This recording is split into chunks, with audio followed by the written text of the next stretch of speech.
ഹരികൃഷ്ണൻ, നമുക്കറിയാം ഈ സമീപകാലത്ത് ഇറങ്ങുന്ന പല സിനിമകളും അത് ലഹരിയെ ഗ്ലോറിഫൈ ചെയ്യുന്നുണ്ട്. അതോടൊപ്പം വയലൻസിനെ വല്ലാത്ത രീതിയിൽ അത് മാർക്കറ്റ് ചെയ്യുന്നുണ്ട്. അത് മാർക്കോ പോലുള്ള സിനിമകൾ മാത്രമല്ല, ഈ സമീപകാലത്ത് ഇറങ്ങുന്ന പല ന്യൂ ജനറേഷൻ സിനിമകളുടെയും ഒരു സ്വഭാവം അതാണ്.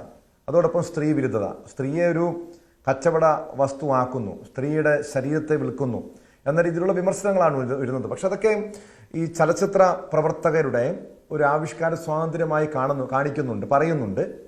പക്ഷെ അവിടെ ഇത് കുട്ടികളിൽ, യുവാക്കളിലൊക്കെ വലിയ രീതിയിൽ സ്വാധീനം ചെലുത്തുന്നുണ്ട്. ഈ സമീപകാലത്ത് പ്രത്യേകിച്ച് നമുക്കറിയാം പല വാർത്തകളും നമ്മൾ കൈകാര്യം ചെയ്യുന്നതാണ്. ഇന്ന് സമൂഹത്തിൽ ഇത്രയധികം ഒരു വയലൻസ് ഉണ്ടാകുന്നുണ്ടെങ്കിൽ എനിക്ക് തോന്നുന്നു ഈ അടുത്തിടെ ഏറ്റവും കൂടുതൽ അക്രമ സംഭവങ്ങൾ ഉണ്ടായിട്ടുള്ളത് വീടുകളിലാണ്, കുടുംബങ്ങളിലാണ്. പണ്ടൊക്കെ ഈ നഗരങ്ങളിൽ ലഹരി മാഫിയ, അതല്ലെങ്കിൽ ഈ ഗുണ്ട കൊട്ടേഷൻ സംഘങ്ങളും തമ്മിലുള്ള കുടിപ്പകയും ആക്രമണവും ഒക്കെയാണ് കൂടുതലും ഈ ക്രൈമുകൾ വർദ്ധിക്കാനുള്ള കാരണമാകുന്നത്. അല്ലെങ്കിൽ അത്തരം പട്ടിക പരിശോധിച്ചു കഴിഞ്ഞാൽ അതായിരുന്നുവെങ്കിൽ ഇന്ന് കുടുംബങ്ങളിലാണ്. അതിൽ പ്രധാനപ്പെട്ട കാരണം ലഹരിയാണ്. അത് സിനിമകൾ സ്വാധീനിക്കുന്നുണ്ട്. അതൊരു പരിധിവരെയും വസ്തുതയല്ലേ ഹരികൃഷ്ണൻ?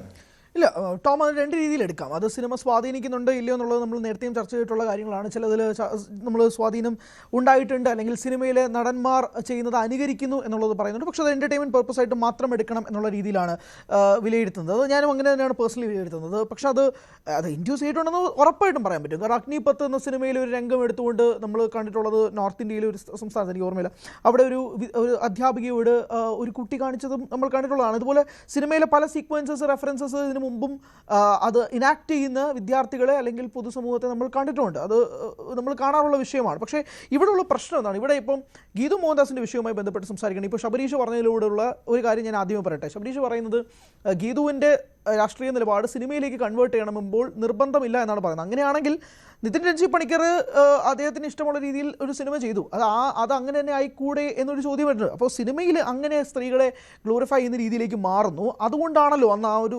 പത്രസമ്മേളനം നടത്തുകയും അതിനനുസരിച്ചുള്ള ഒരു കാര്യം ചോദിക്കുകയും ചെയ്തത്. പക്ഷേ സ്വന്തം സിനിമയിലേക്ക് വരുമ്പോൾ എന്തുകൊണ്ടത് പാലിക്കുന്നില്ല എന്നൊരു ചോദ്യമുണ്ട്. കാരണം ഇതിപ്പോൾ ഗീതു മോഹൻദാസിനെതിരെ ഉന്നയിക്കപ്പെടുന്ന വിഷയം ഈ സിനിമയുടെ റിലീസുമായി ബന്ധപ്പെട്ട് മാത്രമല്ലല്ലോ. ഇത് കഴിഞ്ഞ ഒരു വർഷം മുന്നേയും 1.5 വർഷം മുമ്പേയും ഈ സിനിമയുടെ ഓരോ റെഫറൻസുകൾ, ഇപ്പോൾ ടീസർ പുറത്തുവിടുന്ന സമയത്തും 2 ടീസറുകളാണ് പ്രധാനമായും യഷിൻ്റെ പിറന്നാൾ ദിനത്തിൽ, അതായത് കഴിഞ്ഞ വർഷവും അതിന് മുന്നത്തെ വർഷവും 2 ടീസറുകൾ പുറത്തിറക്കിയിരുന്നു. ഒന്ന് സെമിത്തേരിയിലുള്ള ഒരു രംഗം, അത് വളരെ ഒബ്സീൻ രംഗമാണെന്നും പിന്നീട് അതിനെപ്പറ്റി ചർച്ച ചെയ്തതുമാണ്. അപ്പോൾ ഉണ്ടായിരുന്ന കാര്യം എന്ന് പറഞ്ഞാൽ മറുപക്ഷം ആളുകൾ പറഞ്ഞിരുന്നത് സിനിമ വരട്ടെ, സിനിമ വരുമ്പോൾ ആ സിനിമയിൽ എന്തെങ്കിലും ഇമ്പോർട്ടൻസ് ഉണ്ടാവും എന്നുള്ളതാണ്. ഒരു ഇമ്പോർട്ടൻസും ആ സീനിലില്ല. ആ സീനിൽ ആ സ്ത്രീയെ മനഃപൂർവ്വമായി സെക്ഷുവലി ഗ്ലോറിഫൈ ചെയ്യാൻ വേണ്ടി ഒരു നായകൻ്റെ ഇൻട്രൊഡക്ഷന് വേണ്ടി മാത്രമായിട്ട് ഉന്നയിച്ച അല്ലെങ്കിൽ ഉപയോഗിച്ച ഒരു സീൻ മാത്രമാണത്. അവിടെയാണ് ഈ ചോദ്യം വരുന്നത്. ഗീതു മോഹൻദാസ് പൊളിറ്റിക്കലി സംസാരിക്കുന്ന ഒരു വ്യക്തി. നമുക്കറിയാം ഗീതു നേരത്തെ ചെയ്ത മൂത്തോൻ പോലൊരു സിനിമ ഒരു വേൾഡ് ക്ലാസ് സിനിമയാണ്, ഒരു തർക്കമില്ല കാര്യത്തിൽ. അതിനുശേഷം വരുന്ന ഈ ഒരു സിനിമ എന്തുകൊണ്ട് ഇങ്ങനെ മാറുന്നു? നമ്മൾ പൊളിറ്റിക്കലി വിശ്വസിക്കുന്ന ഒരു കാര്യവുമായി ബന്ധപ്പെട്ട് നമ്മൾ ഒരു സിനിമ ഷൂട്ട് ചെയ്യുന്ന സമയത്ത്, ഇപ്പോൾ ഗീതു ആവട്ടെ, ഗീതു തന്നെ ഷൂട്ട് ചെയ്ത സിനിമ ആണെങ്കിൽ അത് എത്ര വട്ടം കണ്ടിട്ടുണ്ടാവും? എഡിറ്റിംഗ് ടേബിളിൽ തന്നെ എത്ര വട്ടം കാണും? 10 തവണയോ 20 തവണയോ? നമ്മൾ കാണുമ്പോൾ നമ്മൾ ഇത് fairy tale four grown ups ആണെന്ന് പറഞ്ഞാൽ പോലും നമ്മുടെ പൊളിറ്റിക്കൽ ഐഡിയോളജിയുമായി ബന്ധപ്പെട്ട് എന്തെങ്കിലും ഒരു ധാരണ ആ സിനിമയിൽ ഉണ്ടാകുമെന്ന് നമ്മൾ ആഗ്രഹിക്കില്ലേ? ശരി, ഇത് രായൻ എന്ന് പറയുന്ന ഒരു പ്ലേ ബോയ് ക്യാരക്ടറിൻ്റെ കഥയാണെങ്കിൽ ഏതൊക്കെ രീതിയിൽ അത് ഷൂട്ട് ചെയ്യാം? ഞാൻ പറയുന്നത് ഗ്ലോറിഫൈ ചെയ്യുന്ന രീതിയിൽ, ഒരു സ്ത്രീയെ ഒബ്ജക്റ്റിഫൈ ചെയ്യുന്ന രീതിയിലേക്ക് മാത്രമാണ് സിനിമ ഒരു പ്രേക്ഷകൻ എന്ന രീതിയിൽ കാണുമ്പോൾ പോലും നമുക്ക് ഇടയ്ക്ക് വെച്ച് തോന്നിപ്പോകും നമ്മൾ കാണുന്നൊരു A സർട്ടിഫൈഡ് സിനിമയാണ്, ഉറപ്പാണ്, ഒരു തർക്കമില്ല കാര്യത്തിൽ. പക്ഷേ ഇത് യൂസ് ചെയ്യുന്ന രീതിയാണ് പ്രശ്നം. എന്തിനാണിത് നായകൻ്റെ ഇൻട്രൊഡക്ഷൻ ഗ്ലോറിഫൈ ചെയ്യാൻ വേണ്ടിയിട്ട് ഒരു സ്ത്രീയെ ഒരു സെക്ഷുവലി യൂസ് ചെയ്യുന്ന രീതിയിലേക്ക് കാണിക്കേണ്ട അവസ്ഥ? അത് ഞാൻ പറഞ്ഞ ഒരു സീൻ മാത്രമല്ല, ഇതിനകത്ത് പല രംഗങ്ങളും അതുപോലെ യൂസ് ചെയ്തിട്ടുണ്ട്.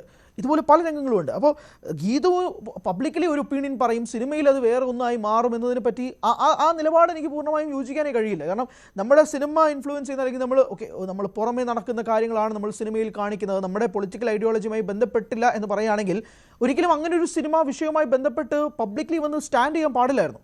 അങ്ങനെയാണെങ്കിൽ അതും ഒരു കലാകാരൻ്റെ ആവിഷ്കാര സ്വാതന്ത്ര്യമായിട്ട് കണക്കാക്കണമായിരുന്നു. കസബയും ഞാൻ ഒരിക്കലും കസബയെ ന്യായീകരിക്കില്ല, ഒരിക്കലുമല്ല. പക്ഷെ അത് ഒരു സംവിധായകൻ്റെ ആവിഷ്കാര സ്വാതന്ത്ര്യമായിട്ട് കണക്കാക്കാതെ അത് വിമർശിച്ചിട്ട് നമ്മളൊരു സിനിമ ചെയ്യുന്ന സമയത്ത് അത് ആവിഷ്കാര സ്വാതന്ത്ര്യമാണ് എന്ന് പറഞ്ഞു കഴിഞ്ഞാൽ അത് ഇരട്ടത്താപ്പാണ്. അതിനകത്ത് ഒരു തർക്കവുമില്ല കാര്യത്തിൽ. മാത്രമല്ല ഈ സിനിമ എടുക്കുന്ന സമയത്തും ഇതിൻ്റെ സ്റ്റോറി, നിങ്ങൾ ഈ സിനിമയുടെ സ്റ്റോറി, ഞാൻ വീണ്ടും ആവർത്തിക്കുന്നു, ഈ സിനിമ കണ്ട് ഏതെങ്കിലും ഒരു പ്രേക്ഷകനോട് ഇതിൻ്റെ കഥ പറയാൻ പറഞ്ഞു കഴിഞ്ഞാൽ ബുദ്ധിമുട്ടും. കാരണം ഇതിന്റെ കഥ വളരെ അണ്ടർലൈങ് ആണ്. അതിന്റെ മുകളിലായിട്ട് ഈ സ്ത്രീ വിരുദ്ധതയും അതാണ് സായി കൃഷ്ണ. സായിയുടെ യൂട്യൂബില് സായി സിനിമയെ കുറിച്ച് ഒരു റിവ്യൂ ഇട്ടിട്ടുണ്ട്. സിനിമ കണ്ട ശേഷം എത്രത്തോളം ഈ സിനിമ സ്ത്രീ വിരുദ്ധത ഉണ്ട് എന്ന് ആ വീഡിയോയിൽ വളരെ വ്യക്തമായി തന്നെ പ്രതിപാദിക്കുന്നുണ്ട്. പൂർണ്ണമായും സ്ത്രീ വിരുദ്ധത മാത്രമല്ല, എന്തിനാണ് അത്രയധികം വയലൻസ് ആ സിനിമകളിൽ കൊണ്ടുവരുന്നത്? നേരത്തെ ഗീതു മോഹൻദാസും പാർവതി തിരുവോത്തുമൊക്കെ ഈ കസബ സിനിമയെ വിമർശിച്ചുകൊണ്ട് പറഞ്ഞ കാര്യവും അത് തന്നെയായിരുന്നു. കാരണം അത് സിനിമയ്ക്കുള്ളിൽ മാത്രം നിൽക്കണമെന്നില്ല, അതിന് സമൂഹത്തിൽ സ്വാധീനമുണ്ടാക്കാൻ കഴിയുമെന്ന്. ഗീതു മോഹൻദാസിന്റെ ഈ ടോക്സിക് എന്ന സിനിമയും സമാനമായ രീതിയിൽ തന്നെ സമൂഹത്തിൽ സ്വാധീനമുണ്ടാക്കില്ലേ സായി?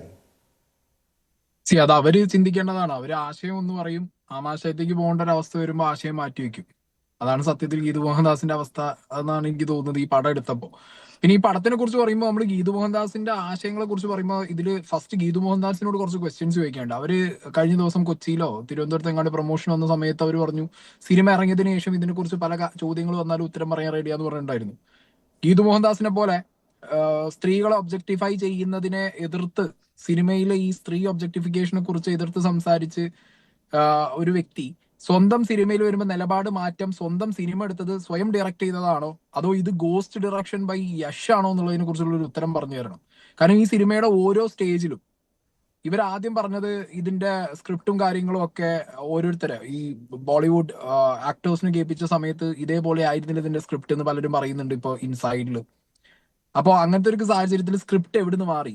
ഒരു ഗോസ്റ്റ് ഡയറക്ഷൻ യഷ് ചെയ്തോ? അപ്പൊ അതിന്റെ കാരണം കൊണ്ട് സ്വന്തം ആശയം മാറ്റിവെച്ച് ആമാശയത്തിലേക്ക് പോകുക എന്നുള്ളൊരു അവസ്ഥ വന്നപ്പോ ഇത് ഡയറക്ഷൻ മൊത്തം യഷിന് കൊടുത്ത് ഇവർ മാറി നിന്നിട്ട് എങ്ങനെയെങ്കിലും ഇതിന്റെ ഒരു സിനിമ, അതായത് ഇവർ കഴിഞ്ഞ ദിവസം പറഞ്ഞിട്ടുണ്ട് ചെറിയൊരു റെമ്യൂണറേഷനിൽ മാത്രം സിനിമ ചെയ്തു തുടങ്ങിയ ഞാൻ ഇന്ത്യയിലെ ഏറ്റവും വലിയൊരു പ്രൊഡക്ഷൻ കോസ്റ്റിൽ ഒരു സിനിമ പുറത്തിറക്കുക എന്നുള്ള ഒരു ഐഡന്റിറ്റി കിട്ടാൻ വേണ്ടിയിട്ട് സ്വന്തം ആശയങ്ങൾ മാറ്റിവെച്ച് യഷിന് വേണ്ടി ഒരു സിനിമ അങ്ങോട്ട് ഡയറക്ട് ചെയ്ത് ആ ഡയറക്ടർ എന്ന് പറഞ്ഞ പോസ്റ്റിൽ പേര് മാത്രം വെക്കാൻ നിന്നു കൊടുത്തതാണോ എന്നൊക്കെ ഇത് ഗീതു മോഹൻദാസ് ഉത്തരം പറയണം. കാരണം ഇവര് കസബ ആ ടൈമിൽ സെയ്ഡ് എന്ന് പറഞ്ഞ ആ ഒരു സംഗതി അതൊരു ചെറിയ കാര്യമല്ല. ഒരു ഇൻഡസ്ട്രിയെ മൊത്തം, അല്ലെങ്കിൽ ഒരു അത്രയും മാസീവ് ഫാൻ ബേസ് ഉള്ള ഒരു മമ്മൂട്ടിയെ പോലെ ഒരു ഫിഗറിനെ മൊത്തത്തിൽ അവര് ആ ഒരു സെയ്റ്റിലൂടെ ഇല്ലാതാക്കി കളഞ്ഞു കുറച്ചു കാലത്തിന്. അപ്പൊ അങ്ങനെ ഒരു ആശയം, സ്ട്രോങ് ആശയം സ്ത്രീകൾക്ക് വേണ്ടി വെച്ച ഒരാള് ഇത്രയും എന്താ പറയാ, this is A gangster movie through A female guys എന്നാണ് ഇവർ പറഞ്ഞത്. This is A gangster movie through A female guys. എന്താണ് ഫീമെയിൽ ഗേസ് എന്നുള്ളതിനൊരു ഉത്തരം ഗീതു മോഹൻദാസ് പറഞ്ഞു തരണം സത്യത്തിൽ. കൂടുതൽ വാർത്തകൾക്ക് News 18 Keralam YouTube channel subscribe ചെയ്യുക.